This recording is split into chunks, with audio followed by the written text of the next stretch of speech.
Here we go. We are on the air. You all witness it. We are on the air, legit on the air. Actually, I'm going to move this over. You cannot see that. We are on the air. You can see it right here. I don't know if you all see my cursor out there, and it's not me cursing, but my cursor, We are on the air. All right. Now, this is what is actually going to be documented and will live on for ages and live in infamy. The presidential 2024 debate happened tonight. It is June 27th, I think. Yeah, June 27th. And former President Trump and President Biden squared off once again. And they went out, guns blazing, both of them. They were on fire. Both of them were like in their own way, they're definitely different. I think Trump was a lot more reserved and held back a lot because, I don't know. Really, the people that I talk to, I don't know anybody that likes Trump. Seriously, the people that I actually talk to, and family, friends, and everything like that, I don't think anybody likes Trump. Nobody likes Trump, it seems like. But I think he's just somebody that's, if you're vocal and talking about it, nobody wants to admit that they like him because, I guess the individual himself, a lot of people just see him as proud and really hard to accept, and just like they just do not like it at all. They do not like what he brings to the table.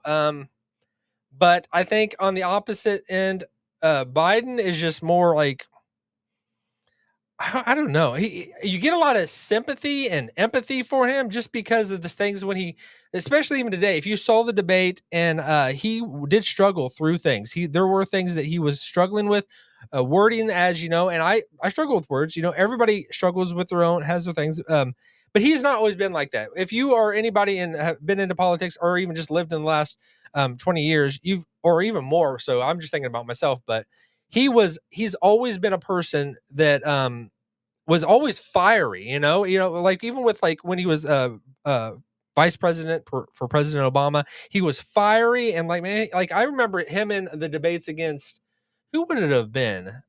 I don't know. It was when he was actually like having the debate in his vice presidential debates. I don't even know who he was going up against, but it was a girl. I think it was a girl. Was it Palin? I don't know. I don't remember, but I just remember he was very good. Like he was very intense, and he got like he's done it a long time. He's very political, Mike. He's very political, and he's been in politics for a long time. He knows what he's doing. In that sense, I think he's just at ages. Father Time has wore on him. I'm sure it's gonna wear on me a lot sooner than probably him. I can already feel the age creeping up myself. But they are both about the same age. I think Trump might be a few years younger than him. I don't know. I think it did say that Trump, if he did serve another 4 years as president, he would be 82 in his last year. So I'm guessing that means he's 78 if my math skills are working properly. But and I don't know. I think Biden might be 80 around something at this time, but they are both up there. But they are definitely different, as in like Trump, he seems like he can like put sentences together faster. He's much quicker to think on his feet, much quicker to answer what his and he's still able to give those those fiery zingers, and everything like that. He definitely, I think he held back a lot in today's debate. I think he held back a lot, and I think that's a lot of advisors explaining to him, because I remember his first debate against Biden in 2020, and I think that like almost sealed the deal with people the way because they were just like little children going at each other, and I think people have more sympathy for Biden, uh, just for various reasons. But like he completely turned off. Trump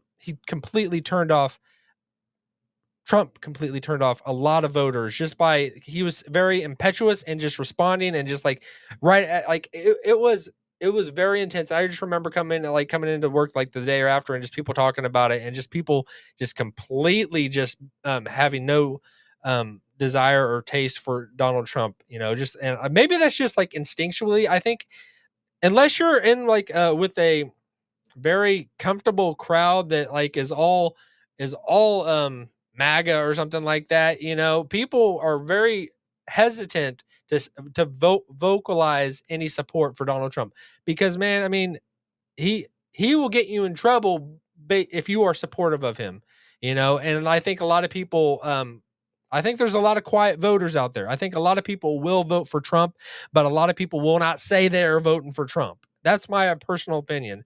But really, I mean, just family and friends for me, I think there is a lot of people out there that um they my neck of the woods, not many people like Trump whatsoever, just the Trump as the person.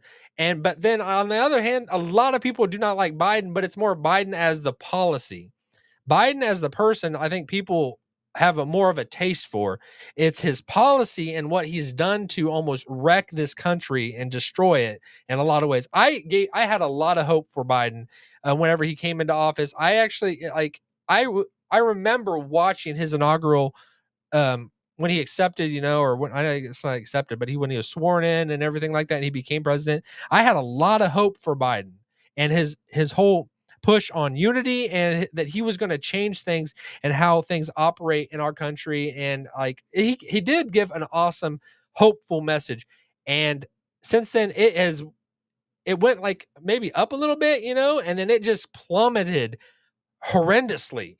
He like just the way the economy and not just the economy, but just the whole like everything about America, it just seems like everything's going in the wrong direction.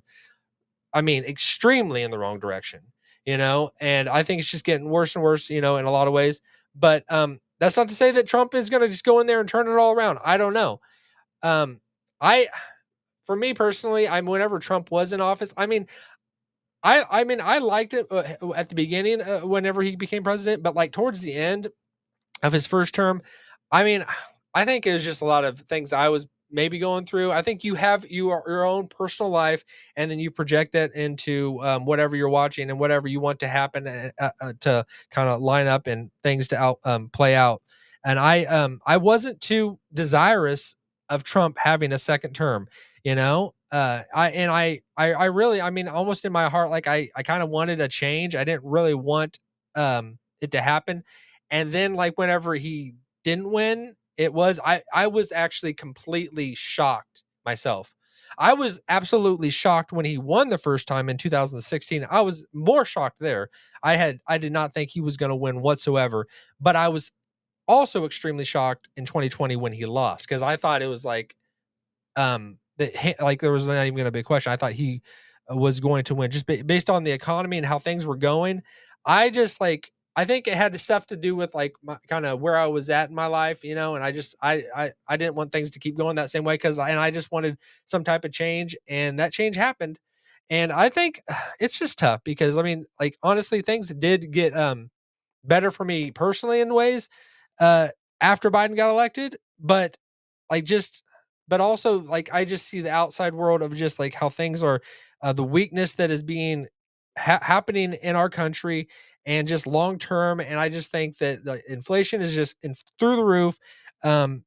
People cannot like the hopefulness of people my age, I'm a millennial, and just even people younger than that, like there is like very low probability that having a home and buying a home and getting into a home, if it's like almost out the window. It's like something that is like a pipe dream at this point for a lot of people, just because of the way that inflation has just taken off. The rates are going through the roof to try to like kind of get it under control.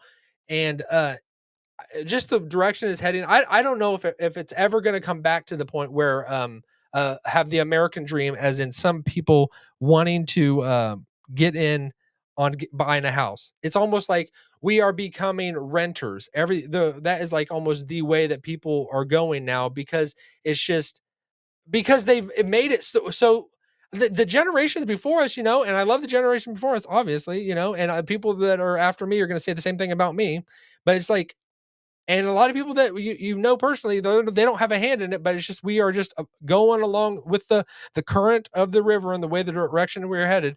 But like the generation before us, and like they like have spent this thing to oblivion. We do not have money. Is like I do not think money is ever going to get under control again. Where think people have trust in the dollar and that is worth saving anything because the value of everything you save is just diminishing extremely quickly every day. There's like I don't see it ever getting under control again, you know? And I almost like in that sense, me personally, I am liberal because like I'm like freaking spin the heck out of it. I don't care. I don't like we are like over 30 trillion and counting, like billions and billions of dollars each day that are added to the debt. It's like it's not even a possibility that we could get that under control again, you know? So it's like it's only going to spiral out of control. So it's like I don't know. I remember when I was in college and it was probably like around I'm thinking around 2006ish.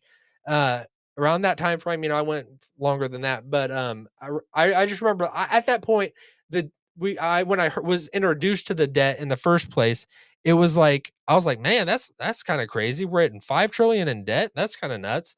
And it's like from 2006ish to now 6 trillion to now over 30 trillion dollars in debt and counting. I haven't even looked at the debt. I mean, it'd probably depress you if you go to the debt calculator and just see it just like how much money it's and I still don't even understand the debt. I do not understand what is even happening. Like why do we owe all these people this much money? I don't know. Why how do we owe these people this much money? You know? How do you owe somebody $1 trillion? But and it's like, do we owe China this? Is that I always think, or we owe, or is it just entitlements that we have things that we just have to pay off? It's becoming comical, as in the debt. I don't even know. Do you all understand it? If you do, put it in the comments. You know, put it in the comments. You know, and you can comment. You can comment in the in my stream. You know, it will be pushed out to YouTube and everything like that. The podcast, it's a different story, you know. I don't think you can really comment on podcasts and all that kind of stuff. I don't know. I think you can go and rate them and all that kind of stuff. You know, give me a 5 star, you know. You know, I don't but like comments and everything, maybe you can do that at YouTube. You know, YouTube is where the comments happening, you know. There's a lot of venues and platforms that you can just go on and just like speak your mind, you know. And anybody like people that come and like comment on the things that I've done, I find it amazing and fantastic. And I'm very thankful for everyone that does that. It's awesome to just hear who is on the other end of listening to what I'm speaking and just and to get to know you. So if as much as you can comment and interact in any way possible, I love that. I'm very thankful for all you anybody who's in there hanging into the words that I say, and uh, I really appreciate that. I'm really thankful for that. But what are your views? What do you think about the presidential election happening coming up? You know, I've said in previous videos, I do not even know honestly if I am of the mindset that the election's going to happen. I'm still like with the way that things have, as in the Justice Department has just been unleashed upon the current occupying presidential, you know, person, Biden, that he has just unleashed his Justice Department onto his political opponent is just insane to me. And that if they would go to that length to do that, to try to just discredit and do everything like that possible to his political rival, I mean, just like, I mean, maybe just pretend that you're making it fair, you know, that you want it to be fair and everything like that, you know.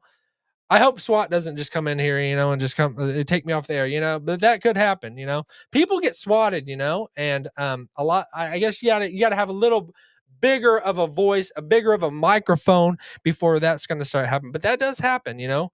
And I think it has a lot to do with people calling in and just that happen, you know. But I'm just talking. I mean, but you shouldn't be scared of your own government, especially in America, you know? And that's like the difference, you know? I wouldn't be scared. Like I wouldn't, and I'm not scared, but I wouldn't even like, that wouldn't even be a thought that would cross my mind if if Trump was in office. But with Biden, it's like, I don't know, man. If he's doing that much out in the open And it's like that accepted by the majority of people that are listening, and the majority of people that have power and that have a voice and that are on the major networks. And it's that accepted that he can just do that, like against the guy that is on the other end, at the other stand that he's like debating with. And it's just like, if he can do that to him, it's like, what chance in the world would I stand? You know? And it's like, I think that's the difference between, like, if like, are you gonna like kind of feel a little more comfortable? I don't think Trump would do that and unleash his Justice Department again. And then he didn't do that.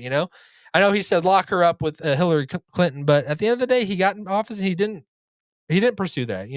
He went to business and tried to do everything he could to work on the country.